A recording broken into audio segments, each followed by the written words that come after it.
واخيرا الجزائر كترجع السفير ديالها لاسبانيا. واخيرا العلاقات الجزائريه الاسبانيه كترجع لمجاريها. كاملين بينا شفنا من بعد 19 شهر ديال القطيعه ديال الجزائر واسبانيا، واللي شافوا العالم كامل بان اسبانيا تدعم مغربيه الصحراء وتقر بان الحكم الذاتي او المقترح ديال الحكم الذاتي اللي جا به المغرب في 2007 هو الحل الوحيد والاوحد. النظام الجزائري امام هزيمه اخرى وامام فضيحه دبلوماسيه كبيره.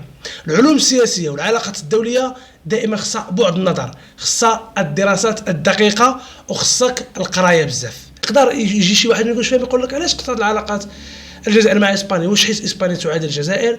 واش اسبانيا كتحرض على الجزائر؟ لا، فقط لان اسبانيا اعترفت بالصحراء المغربيه فقط. حسب اكبر مجله اسبانيا الكونفدرسيال كتكتب البارح في عنوان او في مقال: ارخيليا cierra 10 meses del crisis con España con el próximo envío de un nuevo embajador a Madrid. هذه الجريده عنونت هذا العنوان وقالت ان الجزائر من بعد 19 شهر ديال قطيعه العلاقات الاسبانيه بسبب الصحراء المغربيه، ها هي الجزائر ترسل سفيرا جديدا الى مدريد.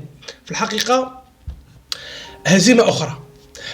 الجزائر والنظام الجزائري العسكري اللي لا يفقه شيئا في السياسه فهم بان هذا القرار اللي خدته اسبانيا ديال الاعتراف ديالها بمغربيه الصحراء او الدعم الحكم الذاتي اللي كيطالب به المغرب منذ 2007 فهو اعتراف للدوله العميقه في اسبانيا، على عكس ما كان كروج رئيس الجمهوريه المحترم السي عبد المجيد على انه مباشره من بعد ما غادي يحيد ولا غادي تسلل الولايه ديال سانشيز فالموقف الاسباني غادي يتغير. ففي الاخير كيتصدم هذا النظام اللي عنده قصار النظر وعنده ضعف القراءات السياسيه ولا يفقه شيئا لا في الوضع الاقليمي ولا حتى في العلوم السياسيه والعلاقات الدوليه، تبين ان هذا الموقف هو موقف القصر الاسباني وليس الحكومه او سانشيز كما كان يدعي رئيس الجمهوريه بعظمه لسانه. فاليوم الجزائر ترسل سفيرا جديدا وتفتح صفحة جديدة مع إسبانيا، بالرغم من أن إسبانيا لا زالت تعترف بمغربية الصحراء ولا زالت تدعم المغرب في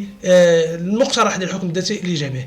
صراحة الله غريب هاد الناس، البلد الوحيد اللي كيخسر الملايين والملايير ديال الدولارات في العلاقات ديالو الدوليه. جميع الدول العالم كتعمل علاقات ديالها ولا كتبني علاقات صداقات مع دول اخرى وشراكات من اجل انها تربح الفلوس، الا هذا النظام اللي كيصرف الملايير باش انه يعمل علاقات.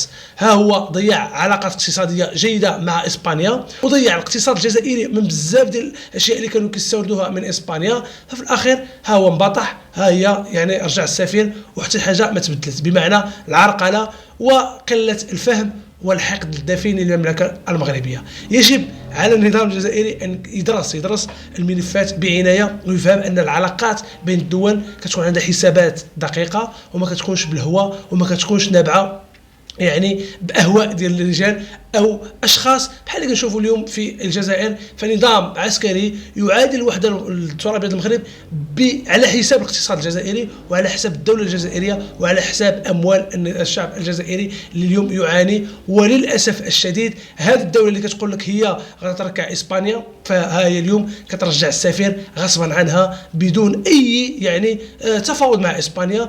اسبانيا ثابته في الموقف ديالها اللي خداته هذه شحال هذه 19 شهر. وحتى باش عرفوا اسبانيا ماشي خدات هذا الموقف، انا لا اثق في الغرب، انا لا اثق في الدول الاستعماريه كامله ولا الامبرياليه. اسبانيا خدات هذا الموقف ديال الاعتراف بالصحراء حيت شافت المصلحه ديالها في المملكه المغربيه وشافت الاقتصاد الاسباني سوف يتضرر من القطيعه ديال المغرب، لان المغرب مؤخرا ما بقاش كيعقل على بنادم اللي كيعادي في الوحده ديالو فكيقطع عليه اقتصاديا وسياسيا. فالجنوب الاسباني يتمعش وكيقتات من هاد الفلوس ديال المغاربه ولا المهاجرين المغاربه اللي كيقطعوا ولا اللي كيجيو يقضيو العطل ديالهم في الصيف. فهم راه في كورونا شافوا التاثير ولا حجم التاثير الاقتصادي من بعد ما تشدوا الموانئ ديال جنوب اسبانيا مع شمال المملكه المغربيه. فهذا اسبانيا اخذت موقفا صائبا. الجزائر قطعت العلاقات حيث انها اعترفت بالصحراء المغربيه. يقدر يجي شي واحد ما يكونش فاهم يقول لك علاش قطعت العلاقات الجزائر مع اسبانيا، واش حيت اسبانيا تعادي الجزائر؟ واش اسبانيا كتحرض على الجزائر؟ لا، فقط لان اسبانيا اعترفت بالصحراء المغربيه فقط. فهذه ترهات وحماقه هذا النظام العسكري الذي لا يفهم سوى لغه الحرب، وحتى لغه الحرب والله لا يفهمها، فقط البروباغندا مكشوفه للاسف الشديد. هنيئا للعلاقات الاسبانيه الجزائريه، ونشوفكم مع سفير ديال دوله اخرى اذا اعترفت بالصحراء المغربيه. ديما المغرب، وقولوا لنا الراي ديالكم كيف شفتوا هذا الانبطاح الجزائري الى الدوله الاسبانيه او المملكه الاسبانيه. كل شيء بارطاج الفيديو. السلام عليكم ورحمه الله تعالى وبركاته.